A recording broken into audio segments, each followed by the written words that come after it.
All right, so thank you so much. Welcome to Capital Factory. Welcome to South by Southwest. I am Christopher Zember. I'm the organizer for the actual program itself, which is being hosted here at Capital Factory and sponsored generously by ATI, the Advanced Technology International. If you guys don't know ATI, ATI is a consortium management firm, works across the federal government, and annually is responsible for over $3 billion of federal funding that goes to startups and other non-traditional innovators. So if you're in that category or working with others in that space, definitely want to get to know ATI and the programs that they lead and support. I also have the pleasure of moderating this particular panel, which is very near and dear to me, in some work that I do here in my personal capacity, but also do some work with the government and get to feature a handful of fantastic folks and programs here on the topic of industrial campuses, moving into production and lowering barriers to production. So let me talk a little bit about the topic, and then I'm going to introduce very briefly my panelists and turn it over to each of them for some opening comments. We talk a lot about the importance of transitioning from prototyping into production, and that's absolutely essential, broad recognition that needs to happen. The challenge is the mismatch between the timing of the need for the funding and resources to do that, and then the availability of that funding. And so industrial campuses are one mechanism that we will highlight from a couple of different perspectives here that can serve to marshal those resources, that serves a great example of public-private partnerships and the way that we can leverage those to better align financing from the right parts of the market there with the resources and strategies the government can use to enable and unlock that financing and tie that up and match that on the back end with government funding as well. So to my immediate left is John Buer. John is the founder and CEO of the American Center for Manufacturing and Innovation with an investment banking background and commercial banking background at Goldman, and then at some regional banks, as well as a manufacturing background, which I thought was really interesting when I met John a number of years ago, working on drivetrains for high-end hypercars. So very, very cool background. To his left is Dr. Joe Pancrazio. Joe is the Vice President for Research and Innovation at the University of Texas at Dallas. One of the things I love about UT Dallas is that even though it is a R1 research institution, it also is very focused on not just doing the science and the depth of research that the university does, but it was founded by Texas Instruments as a ground for growing and nurturing that talent for the workforce. And we've heard a lot lately, especially about the importance of filling those gaps on the workforce side. So Joe, thank you so much for being here. And last on the final, at the end of the panel here, Al Pahala. Al's the CEO of CapZone. It's a fantastic background, diverse in the finance industry, and is an expert in opportunity zones, which is something that I'm only recently learning about and looking forward to learning more about on this panel, and also harnessing with some of the programs we've got. So with that, let me turn it over to you guys in turn to go ahead and offer some opening comments on this topic, and then we'll get into questions. And we will have some time at the end for audience questions as well. We'll pass the microphone around, so please keep in mind your questions, and we'll give you an opportunity to ask those as well. So John, over to you first. Thanks, Dave. So I'll start with just a brief background on what it is that ACME is and what we're doing, and welcome your questions at the end. So I'm John Buer, I'm the founder of American Center for Manufacturing Innovation. ACME Group is an organization focused on revitalizing the American industrial base and developing manufacturing capabilities. We do this through 3 affiliates: ACME Properties, which is an industrial real estate developer that designs and builds campuses; ACME Federal, which is a government contractor that manages programs which leverage private capital to support DoD objectives; and ACME Capital, which is a fund that invests in emerging hardware and manufacturing technology companies. Combined, our efforts center on the establishment of a network of campus ecosystems that are designed to reduce tenant operating costs and lower barriers to entry for startups, and to promote a resilient ecosystem. By operating cost reduction. What I mean by that is we act as an enabler to lower the cost of tenants' access to things like testing, things like machining or composites work in the case of Munitions Campus, or other shared campus services. Think the gym and the pool at an apartment complex. And the ability for many of the people who want to use them, I've got access to them. Our goal there is execution at scale. We think that you bring benefits out of eliminating the duplication on the balance sheets of the tenants of these items and at procuring them at scale. By reducing or eliminating much of the upfront cost for facilities development, we act to lower barriers of entry. That's the second theme there. Startups commonly use a capital source roughly 3 times more expensive than our institutional real estate funding. This is material for these companies and allows them to deploy that delta and the non-dilutive capital, the delta and the dilutive capital for growth as opposed to facilities development. And regarding ecosystem health, this revolves around incorporating a range of stakeholders, bringing R&D and workforce to pair with commercial needs. Many of these needs from one category are opportunities for the other two. So we find this to be a very complementary set of relationships across universities, large corporate entrepreneurs, and other groups. We have 8 of these campuses in varying stages of pursuit right now. The 2 most prominent are the National Security Industrial Hub, which hosts Munitions Campus that I mentioned earlier, up in Indiana. That is an 1,100-acre parcel of land we are developing now. We announced yesterday that the joint venture between Kratos and Raphael to produce Prometheus Energetics is our anchor. That then enables us to bring, the current tally is about 12 now, earlier stage companies de-risked by that big investment. It begin to be the first phase of that. We hope for a multi-phase process, and I hope in 2 years we're talking about 3,000 acres or 4,000 acres of development, but we will see what happens.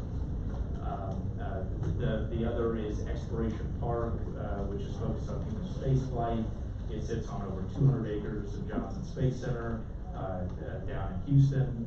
We anticipate an anchor announcement in the coming weeks for that project, and see that as being complementary with certain space applications that pair with Munitions Campus and defense applications.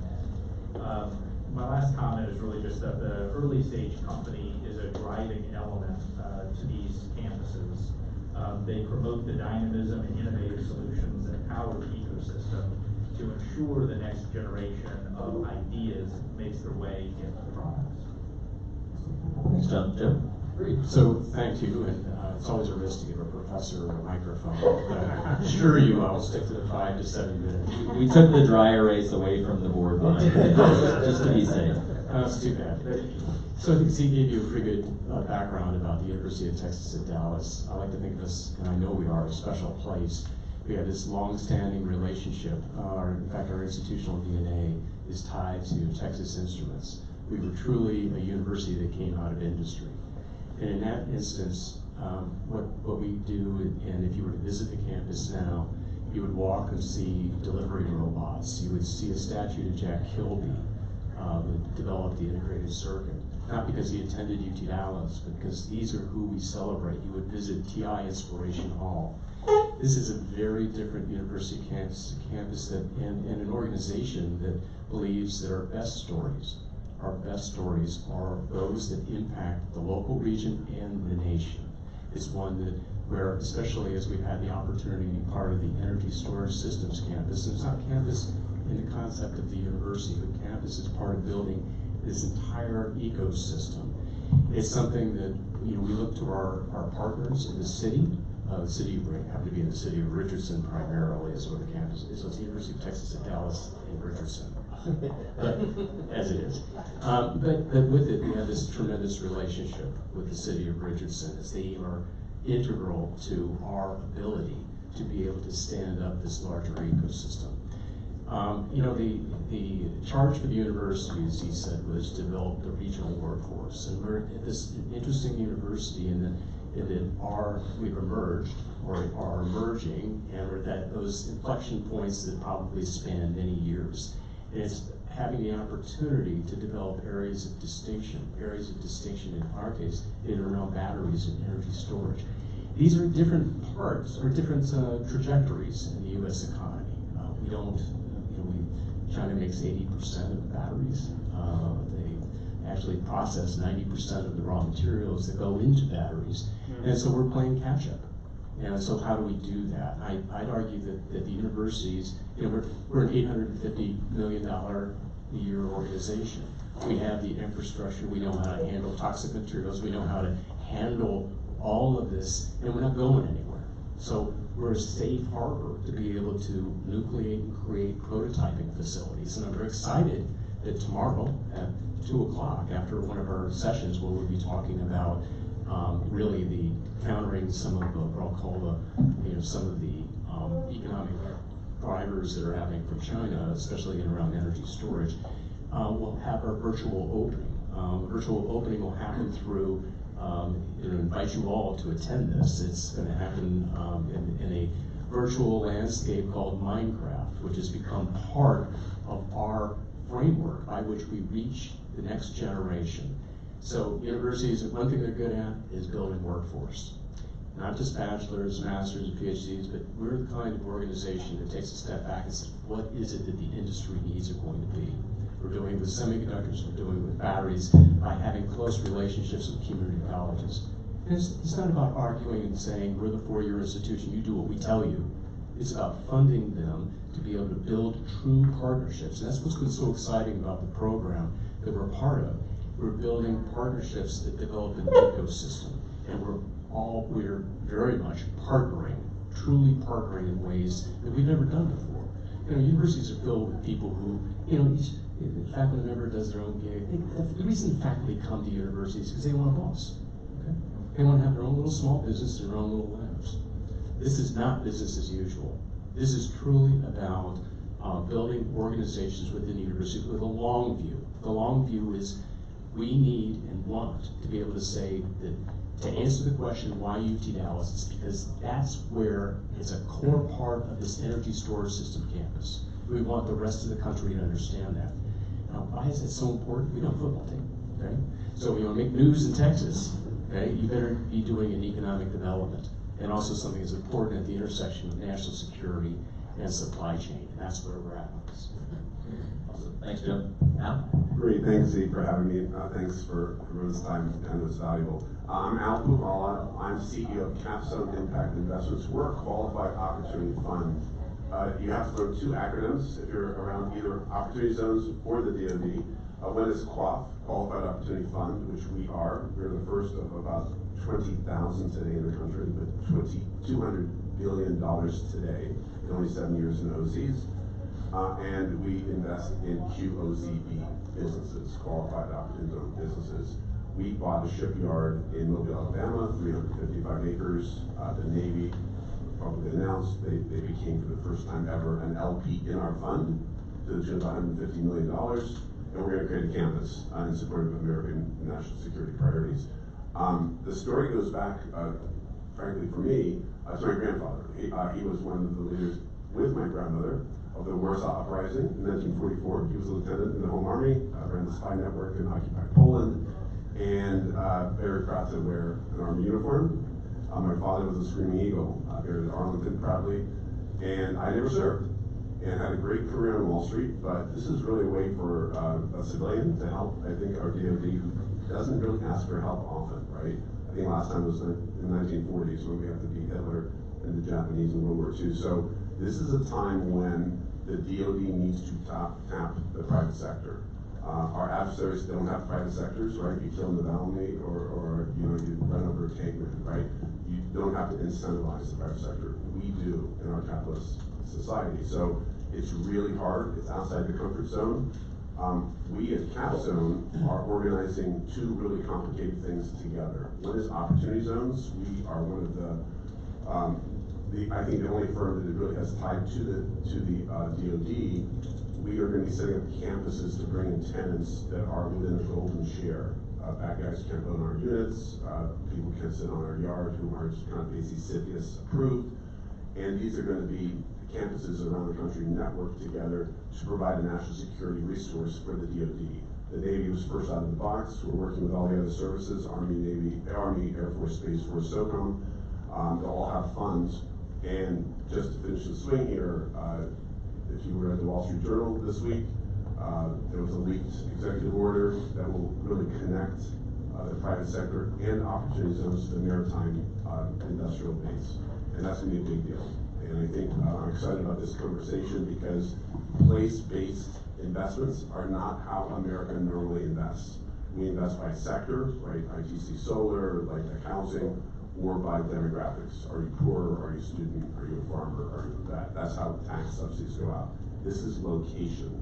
This is a census tract called an opportunity zone. There are 9,000 approximately in the country, covering 10% of America. Anything that goes into that zone gets a huge tax break. It could be venture, it could be operating companies, it could be real estate, it could be infrastructure. To date, it's been mostly infrastructure because that's what was kind of easy to do. It's now going to be the basis upon which I believe becomes a multi-trillion-dollar asset class. Muni bonds are $4 trillion, zones are $200 billion. You'll see this administration going off this, and we're excited to have this discussion. Awesome. Thank you guys so much.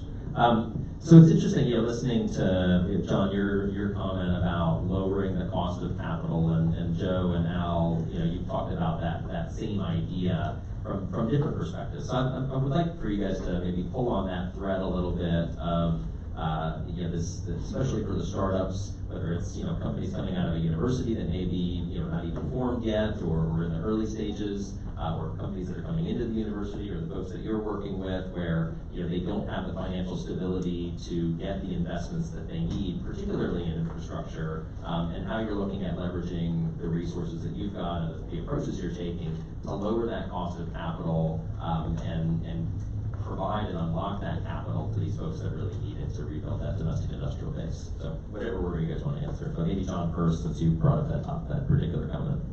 Sure, absolutely. And I will point out that Al and I are actually friends, and opportunity zones are one advantaged method of funding these activities. But I look forward to a bright future together. There are other sources of funding through less tax-advantaged vehicles that don't exist in opportunity zones, but they both provide the same benefit, and that is for a category of early-stage companies that are using proceeds of venture capital raise.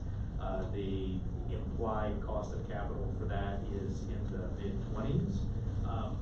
Opportunity, I'll let Al speak to opportunity zone cost of capital, but broadly, it is 2 to 3 times less than that to use institutional real estate funding. You're swapping a highly speculative, dilutive source for capital with one that has a tangible asset, and as long as one is not building, effectively the Taj Mahal, when instead it's really calling for a more basic build, you have reletability of that asset, so people are willing to take a lower return on that.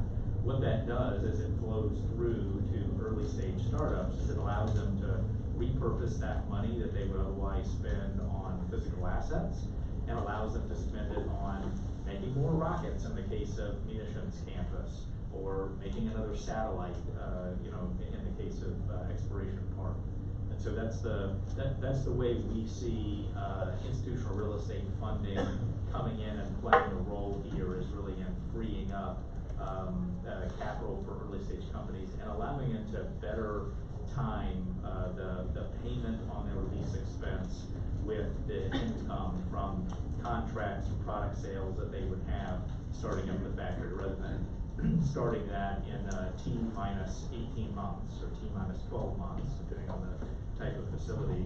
They can start that just a few months after taking delivery of the facility.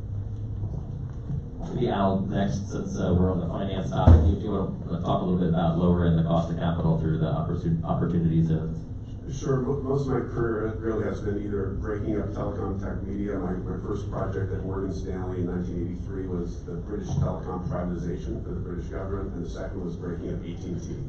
Before advising Craig McCall on wireless or working on the internet, we had to do all our numbers over HP 12Cs before the computers were done.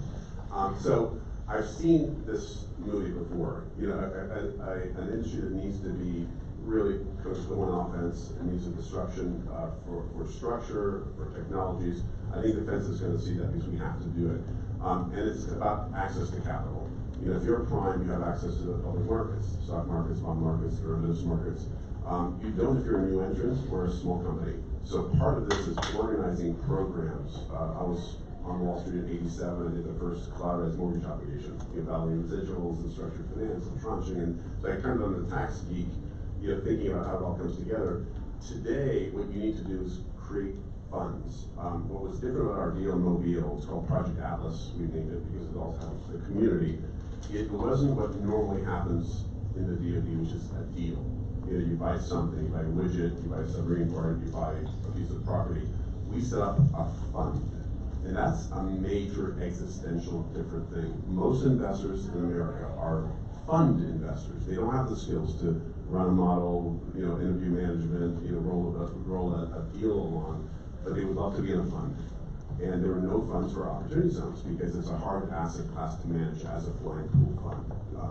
For a lot of technical reasons, you can't really have a hard limited partner commit because if you call that money down, you have to trigger a gain and be able to put into a fund. So I won't get into the technical aspects, but it doesn't work for a traditional venture growth buyout infrastructure fund investor. It works great to get money cheaply to the user of capital. And that's what we did. So number one, we set up a fund, which was a big deal. So what's the structure of the fund and who's in it and who's allowed? So we went through about a year and a half on the project before it closed to get it all set for Navy. The idea now is to do infrastructure. So most defense has been defense tech, right? The very nice new technology, which is great, but the infrastructure layer is a lower return, but asset-based, longer duration, investments. So the number one, funds were important to lower the cost of capital because people come in who are able to take a lower return because they're having someone else manage their investment. Number two is infrastructure, and three is leverage. I mean, debt's cheaper than equity. The government doesn't use seller paper or cap structures and deals. It was kind of like foreign language. We call it alchemy. And I think that's what you really need to do. You need to bring in the sophisticated financing, mostly project finance, but also corporate finance, asset finance, community finance, all together, and you're going to bring down that cost of capital unbelievably deeply. And that's what I'm excited about. You have to scale, and the DoD can do that. Excellent, love it. All right, Joe, give us a different perspective from the academic side. Well, you're all taxpayers, and I'll tell you that I'm an R1 in a public institution. As far as I'm concerned, the infrastructure that we put in place, largely with state support and federal support, is available infrastructure that should be used to build the local economy. And what one of the things that got us so excited about the energy storage systems campus is the recognition that there was not a one-stop shop of prototyping facilities that would allow a small business to be able to get started, to be able to move from grams to kilograms, to be able to do things at scale, to be able then to bring statistics, the data that are necessary to argue for a new battery-related technology to an OEM. And with it, we see that as our responsibility to the public. Sure, we wouldn't exist if it wasn't to educate the next generation. I'll come back to that in a moment. Okay, that's what the university is there for. But at the end of the day, we're responsible to the public, and the public has a tremendous need for economic development, and our region wants to lead in the technology sector. So I want to come back to the students for a second. I have 30,000 students there at the university. I consider them 30,000 potential employees, 30,000 potential apprentices to work in facilities to be able to support either emergent businesses and organizations that are trying to have an impact on the region. The equipment, the resources, the centralization, and the availability, you're not going to find that at every university. I think we're distinct in that relationship. We're also distinct in understanding one thing: we don't know everything. Okay? We're very fortunate in our instance to be able to partner with a small business lead manufacturing, which John Seibel's here is one of the co-PIs as part of our larger energy storage systems campus. And with it, we're able to leverage his experience as an investor, the organizational experience that they bring to say, here's the perspective and the opportunity that the university can fill, and be that kind of partner to be able to see the mutual interest advance going forward. So that's my perspective. I think you should all demand it as taxpayers, frankly, of every public institution surrounding here. No, that's great insights. So, I've had the good fortune to help support the government side on a couple of things. One, the Energy Storage Systems Campus, Joe, that your team's leading, and the Munitions Campus, John, that your team's leading. And now we're going to talk more after this because you've got my brain moving pretty fast here for some new ideas. But I'm interested in your perspectives on the role of the federal government. We'll talk about, other stuff after this, but the role of the federal government in enabling this approach that you all are taking with your projects here. I can start us off on that. So I view the role of the federal government as being, the ultimate purchaser for products that are produced by a supply chain. Our mutual goal is to try to do that as efficiently as possible. And so, to the extent that you can bring dual-use companies or share that cost load, the fixed asset cost load, with both commercial users, like we've got some experience in doing this in the chemicals industry with producers that supply into pharma and general industrial use, that also supply into the munitions industry. Where one can find those opportunities, I think you have the ability to have the government be one small customer of a customer set that includes many. Where that doesn't exist, like the ultimate end market for 155 millimeter shells, that then becomes about the most efficiently leveraging other sources of capital to do that. And so with our program, it basically sees roughly a 10-to-1 is our expectation on it as we build it out, where the government directs a very small amount of money for a particular use, recognizing that the rest of the project is going to develop according to the free market and tenants' wishes. And so I look at the government as a solid partner out of the services, as a buyer of the products that are in these campuses, and as an organization that sets certain labor standards and environmental standards and things like that. But then largely gets out of the way and lets the free market sort out density and land use and how these products are ultimately made. And I think that's what plays the strongest to we in the West and our free market system. I'll just, I agree with all your points. I think that just to provide some complementary additional perspective, I see the federal government oftentimes being as a convener, a vision-setting organization, defining what is really at the intersection of national security and supply chain, and with perspectives that we are not in a position to be able to see, and bringing in experts across all sorts of different domain areas.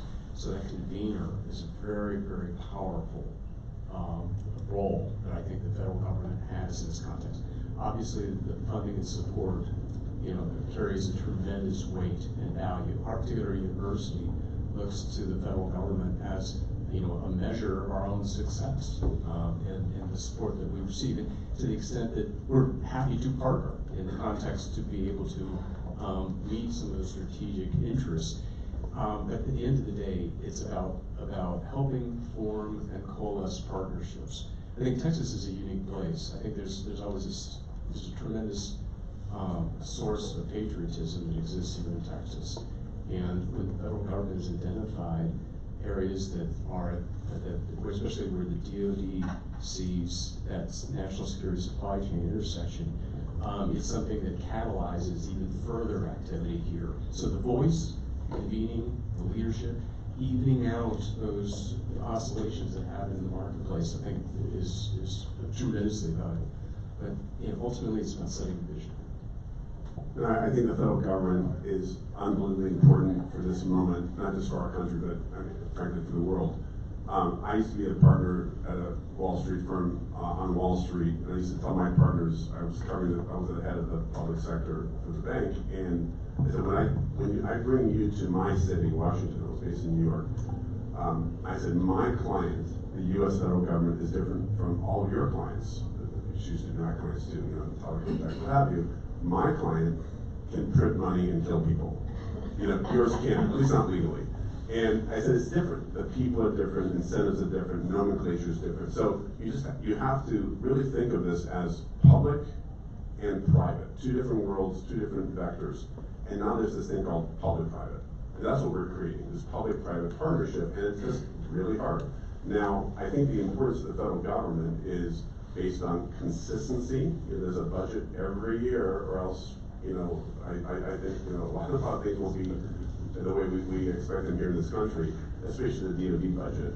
Number two, breadth of what's going on across all sectors and all geographies, and importance. For instance, our fund in Mobile, Alabama is based on the supply chain for the Columbia nuclear submarine. It's pretty much the most important program in the federal government today. It's assured second strike in a nuclear war. So our planes and land bunkers are kind of more at risk. It's hard to make sure that you're going to take out 12 nuclear submarines with their nukes trained on Moscow and Shanghai, right? So our ability with credibility to deter adversaries is based on that Columbia. And that Columbia class, only half of one is built, 12 will be built, $10 billion a boat over the next few decades, is the most complicated product in the history of the human species. It's 6 million parts that come together from 16,000 companies into one boat that has to be nuclear powered, shoot a nuke, be quiet, and take pressure.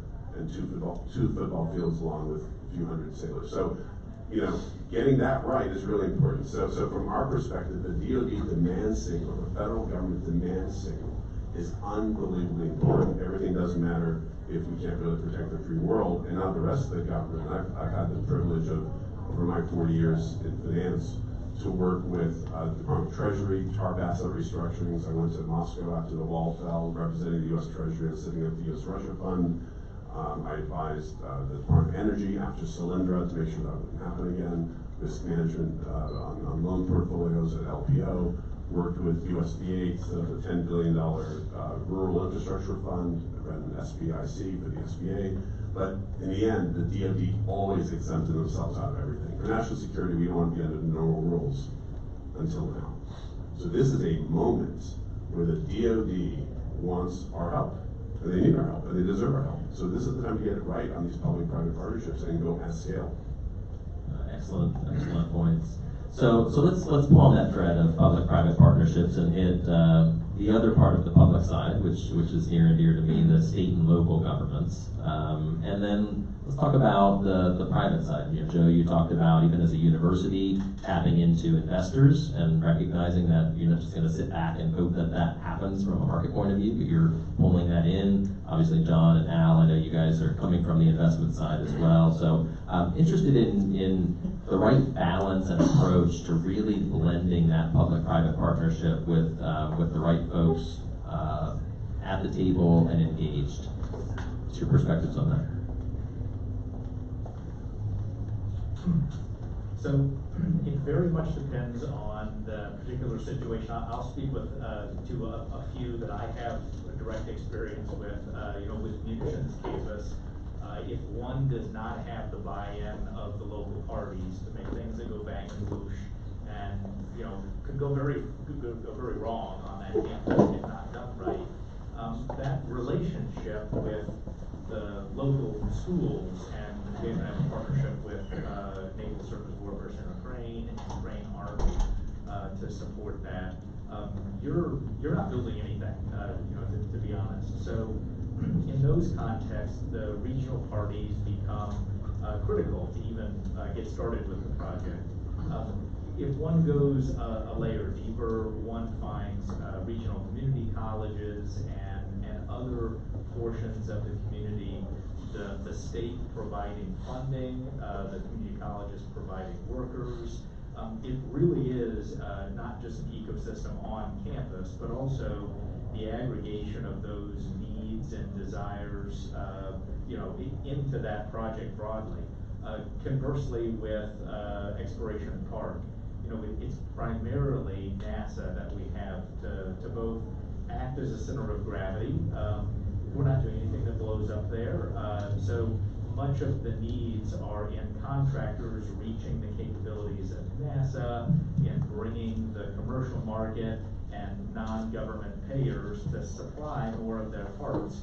I forget off the top of my head what SpaceX has done to launch costs, but they've brought them down dramatically. And so the goal is to duplicate that in as many instances as possible. So, speaking to local and regional, parties and states, there is the opportunity to both augment and for funding purposes, if one aligns with those needs. So that's something we've tried to do anywhere we've operated. The state of Texas set up a $350 million fund to support Texas's reemergence into the commercial space flight industry and space exploration.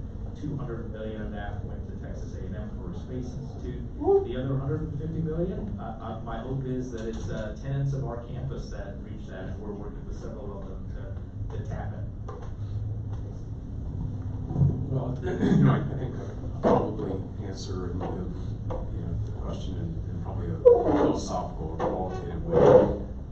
And especially from the kind of vantage point of the university, we have a tendency to come in and say, here's what the solution is. We like to think we all know what the answer is, right? And what we've tried to do, and I think that, and try to, is really engage in what I call friend raising. We do an awful lot of transparent, open engagement, because we don't know, we're really still learning who the right partners are and how do we cultivate and maintain them. I can tell you that it has to start with how can we help. It's not about what that particular partner can do for us as much as how can we help that partner achieve what they need. Again, I come back to our best stories are going to be those that ultimately impact economic development, especially in the technology-related domain areas in and around Texas and the country. Those will be our best stories. And it has to start with how can we help. And sometimes that help means us spending money to do it. And that's fine, because the story in and of itself answers the question, why UT Dallas? And I argue that to every other public institution, every other institution in the country, that they have that responsibility, and you should demand it as taxpayers. Yeah, I think our federal system is one of the real strengths of our country. It allows a few things to happen. Number one, a lot of experimentation, because now you can see what will happen if you added 10% credit, like Ohio does for an opportunity zone investment. So you invest $1 in a zone deal in Ohio, you get a dime back no matter what happens to the project within 12 months. And if you're not an Ohio taxpayer, you can sell it for 9 cents. Wow, like I'm going to put Ohio on my list now, and where I'm going to be allocating capital. You can also see best practices. So something that happens in Albuquerque, you can move over to Maine, right, in terms of cap structures and investment profiles. Plus, the most important thing I think is really the permitting and the zoning and the approvals. The entitlements are just, death is by inertia. A fast no is the best thing you can have. So I think being able to quickly roll out, it's been a standing joke, right, for how many decades, Infrastructure Week, right? Everything's shovel ready until it's, oh really? No, not really.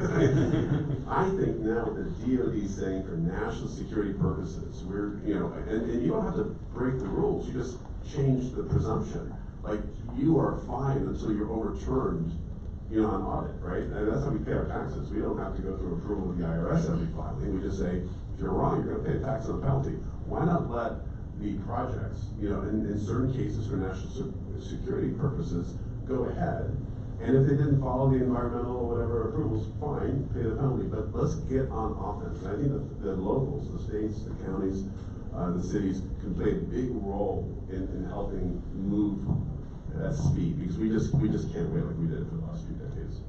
Now, those are great points, and I'm actually going to ask one more question that draws on what Al was just talking about, and then we'll open it up to you guys for your questions. But so we have a session this afternoon, and a few of the speakers from that session here talking about regional innovation industrial clusters and what folks can do in those regions. So Al, you talked quite a bit about, how can a region really be supportive. I don't know if you have additional comments you wanted to add to make on that, but I'll turn it to you first, and then we'll kind of go to Joe and John.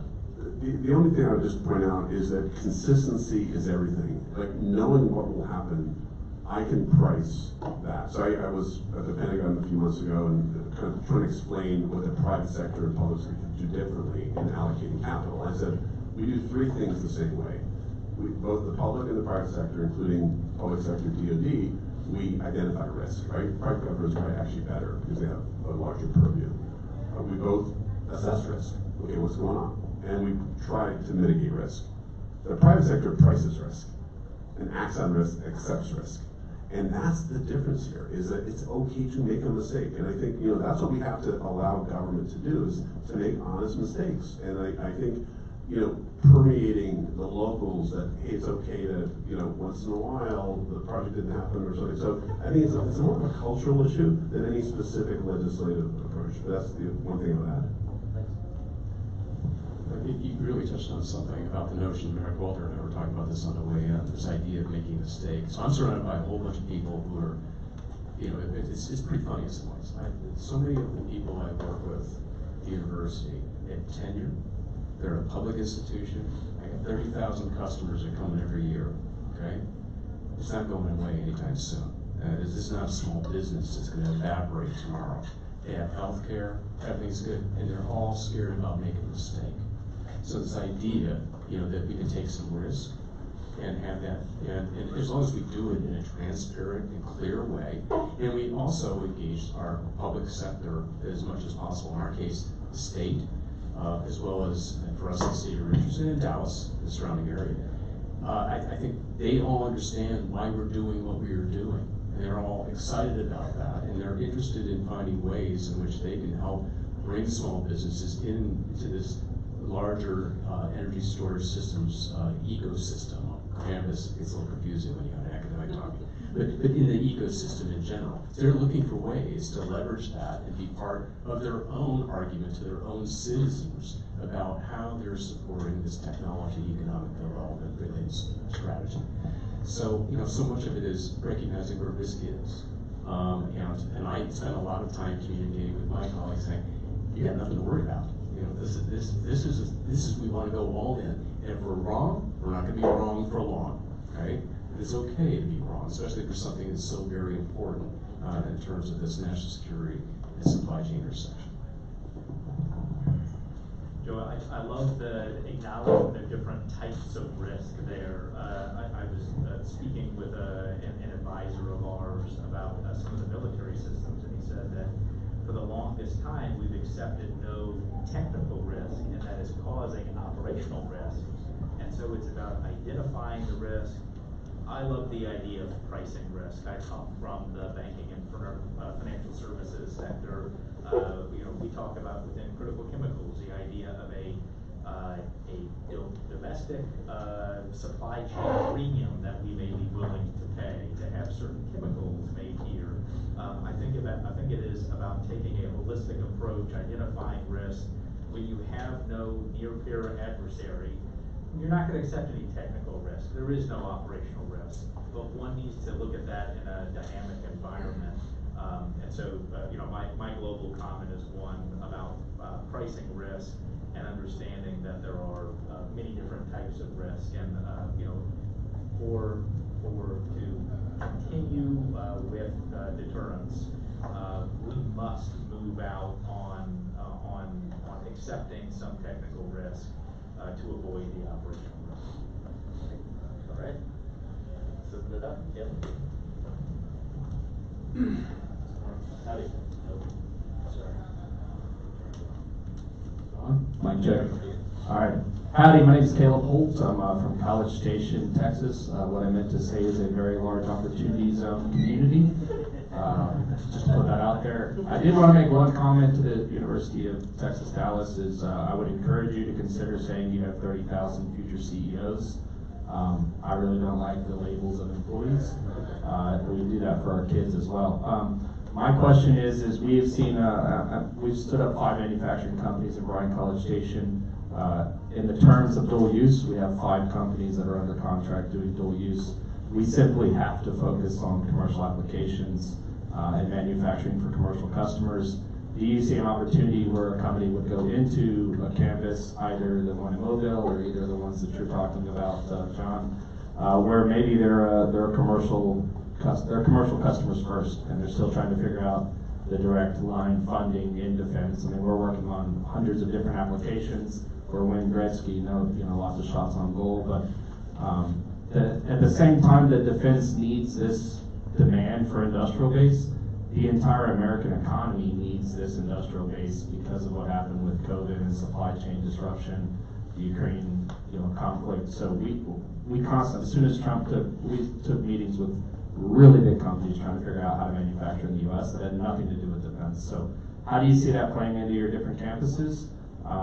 Because we're obviously interested, have lots of companies that are interested, but we had to find companies that would pay us a consistent revenue every single month so we could stand up manufacturing, but I will clear it all out to manufacture for defense, and that's kind of been our mentality going forward is we're going to start with what will pay us consistently, and we're still trying to figure out how to get defense to pay us consistently.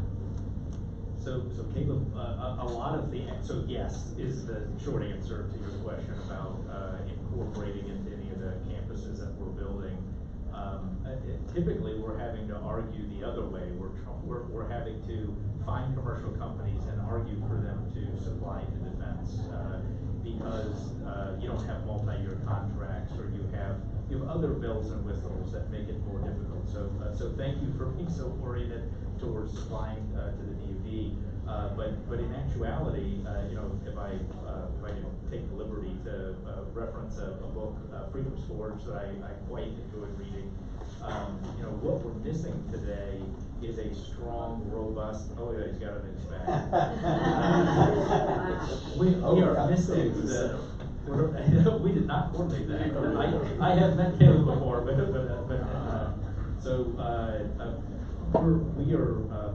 we are trying to establish and utilize figuratively a bazooka of money to establish the broad industrial base, recognizing that it needs to be adaptable to move to and from.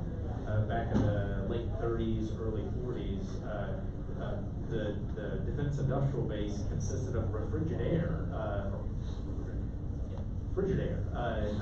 the refrigerator manufacturer, and got them to make radiators for certain vehicles. General Motors and Packard came together to make what we now call the Mustang. Much of this core manufacturing capability and the workforce that is in place, or that would be in place if you did have a robust commercial market, is something that the DoD views as surge capacity and as its plan B. Very much so.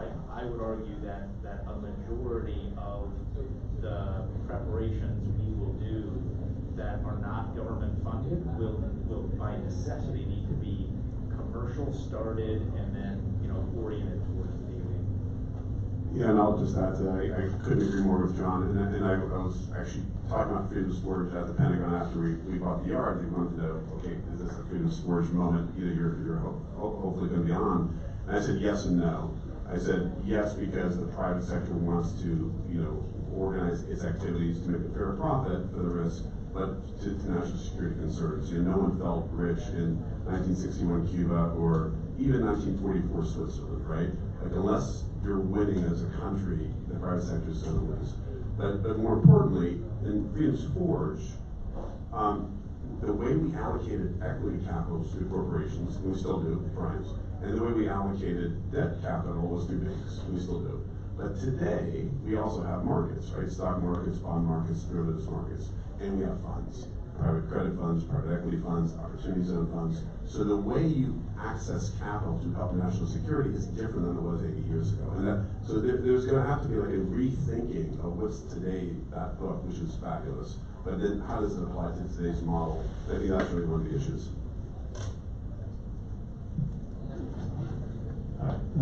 Tony, Apex Energetics. We're taking what was been developed on an LLC and just created a C corp so we can start to scale. Not to hijack the conversation here, but part of our challenge is that we're 3D printing explosives, right? And so, not naturally conducive to a campus type of environment. And just wondering if anybody in the room might have some suggestions after this of how we can go from building and testing on private ranches to actually building out scale capacity and some sort of environment. So anyway, I'll throw it out there, but not expecting to hijack this. So Tony, I'm happy to talk with you sidebar. That is precisely the reason why Munitions Campus was stood up, was recognizing that those barriers were too high. We have a company engaged in one of our critical chemicals programs that's doing the same thing, and we've situated them outside of Maple Circuit Worker Center, Indian Head, to try to align with that, engage with DevCom, with the Army and Picatinny, to try to navigate those channels. ACME acts as an entry point.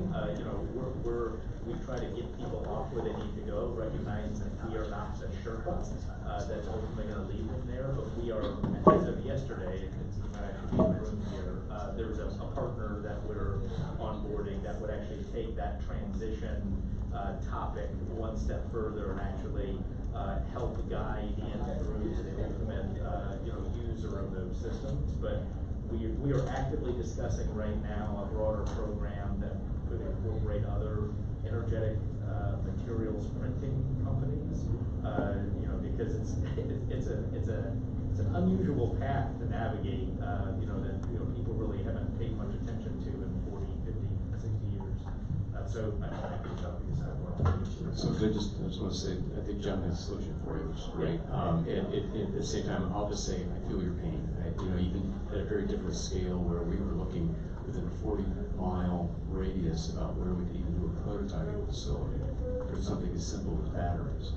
And it just was awful. Even industrial park, Dallas, surrounding area, finding that space, finding a place where I could deal with fire marshals all the way from every element of the things that you worry about. It was very hard until which time I was in a position to actually own the space, and I could do so by the university. So, I think you got a solution, but I do feel your pain. And just one last point on there's a role for every type of capability we need to produce as a country that comes together, and there are different strokes for different folks. And I think in our Mobile, 355 acres downtown Mobile, we probably won't be doing that type of capability, and we shouldn't. That doesn't mean it can't be somewhere else. And Ellen Chang, who's my partner at Capstone, is really helping design. We gave the Pentagon the map of the 9,000 zones around the world, from Guam to Maine to Virgin Islands. And then how it overlays with the 750 bases, how it overlays with contractors, and there'll be a kind of almost like a resilient system, I hope, gets built. Remember the internet in the 60s was a network of communications capabilities.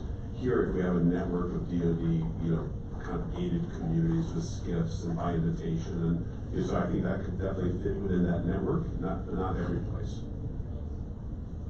Thank you. All right, we've got time for one more question. We got it. Great.